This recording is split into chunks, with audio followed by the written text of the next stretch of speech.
Rimuru, the Hero Copycat by RimuruEdward6. Chapter 36. Hawk's Paw. Rimuru groaned, clearly at her limit, before throwing her hands up in exasperation. Fine, she said, her voice sharp but tinged with resignation. You want the truth. I leaned forward, intrigued and, honestly, a little amused. Lay it on me.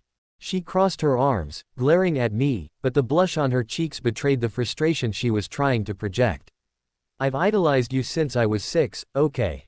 She said, her words spilling out like a confession she'd been holding back for years. That caught me off guard. My favorite fighting style. It's yours, she continued, her voice gaining strength as she kept going. At school, when they asked which hero I'd want as a teacher, I told them your name. Every single time. I blinked, trying to process the flood of admissions.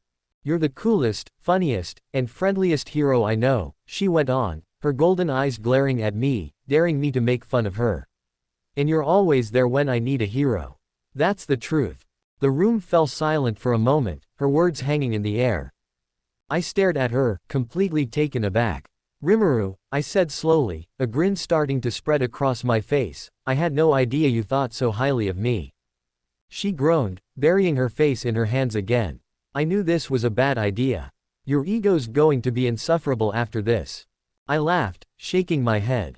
Rimuru, I'm not going to tease you about this. She peeked at me through her fingers, her expression doubtful. You're not. Nope, I said, my tone genuine. Because, honestly, that's probably the nicest thing anyone's ever said about me. Her eyes widened, her hands slowly dropping as she processed my words. I mean it, I said, leaning forward. You're one of the toughest, smartest people I've ever met, and hearing that I've been an inspiration to you. That means a lot, Rimuru. More than I can say. She blinked, clearly caught off guard, before a faint smile tugged at her lips. You're serious. Dead serious, I said, giving her a warm smile. And for the record, I think you're pretty amazing too. You've got more guts and heart than most people twice your age. Don't forget that. Her blush deepened, but this time, she didn't hide it. Instead, she let out a soft laugh, shaking her head. You really are impossible, Hawks. Maybe, I said with a grin, but apparently, I'm also your favorite hero. She rolled her eyes, but the smile on her face stayed. And for the first time in a long while, it felt like she was letting herself breathe. Rimuru exhaled deeply, leaning back against the couch as if the weight of the world had just shifted slightly off her shoulders. She glanced at me, her golden eyes uncertain, but then she squared her shoulders. Well, she began, her voice quieter now, I guess if I'm already on a confession streak, there's something else you should know. I tilted my head, watching her carefully. Go on. She hesitated for a moment, then sighed. My quirk. It's not as limited as it's registered in the books. That caught my attention immediately. What do you mean? I asked, leaning forward. She avoided my gaze, her fingers fidgeting with the edge of the blanket draped over her lap. The official version, the limits, the one quirk at a time thing, the 5-second intervals. All of it's fake. I made those restrictions up. I blinked, processing her words. Why? She looked at me then, her eyes heavy with the weight of her answer. Because if my quirk was registered as it really is, it would have set off 1,000 red flags. People would have noticed how similar it is to All for One's. I felt my stomach twist at the mention of him, but I stayed quiet, letting her continue. Even with those fake limits, the resemblance is close enough to make me nervous, she admitted. The truth is, my database is endless. I can recall multiple quirks at once, not just one, and those intervals between switching. Completely made up. Her words hung in the air, the weight of her confession settling between us. So, I said slowly, trying to piece it all together, you've been hiding your real abilities this whole time to avoid being associated with him. She nodded. Yeah, I didn't want people to look at me and think, she's just like All for One. I didn't want to give anyone a reason to doubt me or to fear me. So, I hid it. I sat back, running a hand through my hair. Rimuru, that's a lot. She let out a bitter laugh. You don't say. But, I added, leaning forward again, it also makes a lot of sense. You've been carrying this fear for so long, trying to protect yourself from something you didn't even choose. Her gaze dropped to the floor. It's not just about me, she said quietly. If people knew, they might start asking questions, about my past, about why my quirk is the way it is. And if they dug deep enough, they'd figure it out. I can't let that happen. I nodded slowly, my respect for her growing even more. You've been handling this all on your own, I said softly. But you don't have to anymore. You've got people who care about you, me, All Might, Izuku. We're not going to let you face this alone. She glanced up at me, her eyes shining with something between relief and doubt. You mean that? Every word, I said firmly. For a moment, she looked like she might argue, but then she sighed and nodded. Okay, she said softly. Thanks, Hawks. I gave her a grin. Don't mention it. And hey, just so you know, fake limits or not, your quirk's incredible. But what makes you amazing isn't just your power. It's you. Her cheeks flushed slightly, but she didn't look away this time. Instead, she smiled, a small, genuine smile that told me I'd said the right thing. And in that moment, I knew she'd taken her first real step toward trusting someone with the truth. Rimuru let out a long sigh, leaning back into the couch and pulling the blanket tighter around her. For once, she didn't look like the world was sitting squarely on her shoulders. You know, she started, her tone almost light, one positive aspect to this whole mess that is my life. I raised an eyebrow, waiting for her to continue. I got a pep talk, she said, counting on her fingers. Got to sleep, got to work, and even got a compliment from my favorite hero. She glanced at me briefly, her golden eyes flashing with the faintest hint of amusement. Not many people can say that, she added, a small smile tugging at her lips. I chuckled, crossing my arms. True. Most people would have to work a lot harder to earn all that. She snorted softly, shaking her head. I know Izuku would have a heart attack by now if he got to do all that stuff with All Might. Her words hung in the air for a moment, and then her eyes widened in horror as she realized what she'd just said. Oh no, she muttered, sitting up straight and waving her hands in a panic. Forget I said that. I didn't mean, just forget it. I couldn't help but laugh. So, I'm your favorite hero, huh? She groaned, burying her face in her hands. This is why I don't talk about feelings. Relax, I said, grinning as I leaned forward. I'm not gonna let you live it down, but I won't tell anyone. Scout's honor. She peeked at me through her fingers, her expression torn between annoyance and amusement. You're impossible, she muttered, but there was no heat in her words. Maybe, I replied, leaning back with a smirk. But I'm also your favorite hero, so I'm allowed to be. She groaned again, but the faint smile that crept onto her face told me she wasn't as mad as she wanted to seem. And for the first time in a long time, it felt like she was letting herself enjoy the moment. Chapter 37. Hawk's Paw. Rimuru let out a small sigh, leaning back on the couch again. Her earlier flustered state had mostly faded, but she still seemed cautious as she glanced my way. Well, she started, her tone somewhere between resigned and teasing, I guess you won't let me search for a different sleeping place tonight. She paused, raising an eyebrow. Or do I have to? I smirked, crossing my arms. Not a chance. You're staying right here, where I can keep an eye on you. Her golden eyes narrowed slightly, though there was no real bite to her glare. You're not my babysitter, Hawks. No, I'm not, I agreed, leaning forward with a grin.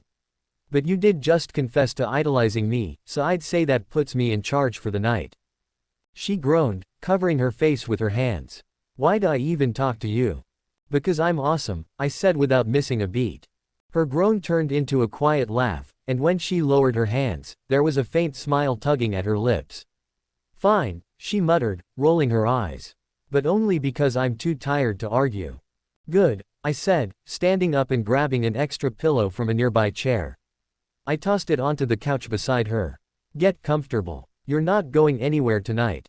She picked up the pillow, shaking her head but not protesting further. You're impossible, Hawks. Yeah, I said with a shrug. But you're still here, so I must be doing something right. She didn't respond, instead curling up on the couch and pulling the blanket tighter around her. Thanks, she said softly after a moment, her voice barely audible. I smiled, sitting back down in my chair. Anytime, Rimuru. Now get some sleep. She didn't need to be told twice. Within minutes, her breathing evened out, and the tension that always seemed to follow her finally eased. And as I sat there, watching over her, I couldn't help but feel like this was exactly where she needed to be. The stillness of the room was broken by a faint murmur. At first, I thought I imagined it, but then Rimuru shifted under the blanket, her face scrunching up as if she was fighting something in her sleep. "I can't let myself be attached to anyone," she mumbled, her voice strained and trembling. "It would make it harder, when I have to leave."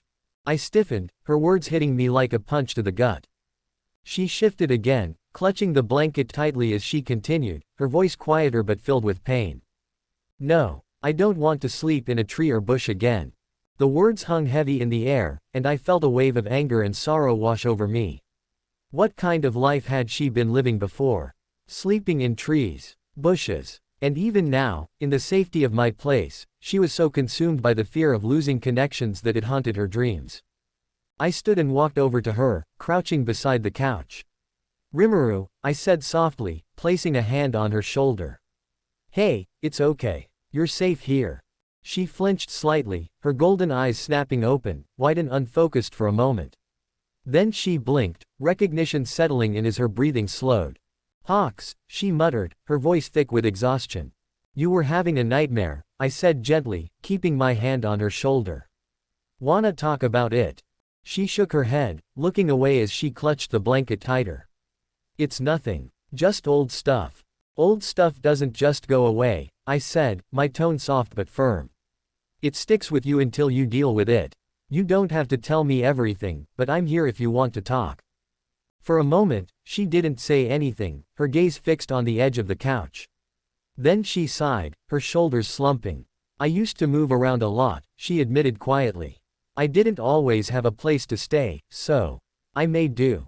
I clenched my fists, anger bubbling beneath the surface, but I kept my tone steady. "Made do how?" Her lips twitched into a faint, bitter smile. "Trees, bushes, abandoned buildings, whatever worked." I sat back slightly, my chest tightening at her words. "Rimuru. It's not a big deal," she said quickly, brushing it off like it didn't matter. "It's just how it was." "It is a big deal," I said firmly. "You shouldn't have had to live like that. And you don't have to live like that anymore." She looked at me then, her golden eyes guarded but vulnerable. "It's hard to believe that sometimes," she admitted softly. "I'm used to being on my own." "Well, get used to something else," I said with a small smile. "Because you're not on your own anymore. Not while I'm around." Her eyes widened slightly, and for a moment, she looked like she might argue. But then she sighed, a faint smile tugging at her lips. "Thanks, Hawks," she said quietly, her voice sincere. "Anytime," I replied, standing up. "Now get some rest. You're not sleeping in a tree or a bush tonight, or ever again if I can help it." She let out a soft laugh, her expression lighter than before. "You're impossible." "Maybe," I said with a grin. "But I'm also your hero, remember?" She rolled her eyes, but the smile stayed as she settled back into the couch, pulling the blanket around her. And as I sat back in my chair, watching her drift off to sleep again, I silently vowed to make sure she never had to feel that kind of loneliness again. I sat back in my chair, arms crossed as I watched Rimuru's sleeping form. She seemed calmer now, the tension from her nightmare slowly fading as her breathing evened out again. But her words from earlier still echoed in my head. Sleeping in trees and bushes. Keeping herself detached from people so it wouldn't hurt when she had to leave. This was more than just her carrying a heavy burden, this was survival, plain and simple. And while I like to think I was good at handling tough situations, this felt a little out of my depth. I ran a hand through my hair, letting out a slow sigh. "This is above my pay grade," I muttered to myself. Rimuru was tough, probably tougher than most heroes I'd worked with, but even she had limits. And the more I learned about what she'd been through, the clearer it became that she needed more than just my support. I glanced at my phone, the thought forming before I could second-guess it. All Might. He had more experience, more wisdom, and, let's face it, more patience. If anyone could help me figure out how to handle this, it was him. I picked up my phone and sent him a quick text. "Got a situation with Rimuru. Need your input. Can we meet tomorrow?" The reply came almost instantly. "Of course, Hawks. I'll make time." What's going on? I glanced at Rimuru, still fast asleep, before typing back. It's complicated. I'll explain everything in person. The response was immediate. Understood. Let's meet at the usual place. We'll figure it out together. I set the phone down, letting out a breath I didn't realize I was holding. Okay, I murmured, leaning back in my chair. Step 1. Don't mess this up. Rimuru stirred slightly, but she didn't wake. Her expression was peaceful now, and for a moment, I felt a small sense of relief. I might not have all the answers, but I wasn't going to let her face this alone. And with All Might's help, I'd make sure we found a way to give her the support she needed. Hang in there, Rimuru, I said softly. We've got your back. With those words I fell asleep.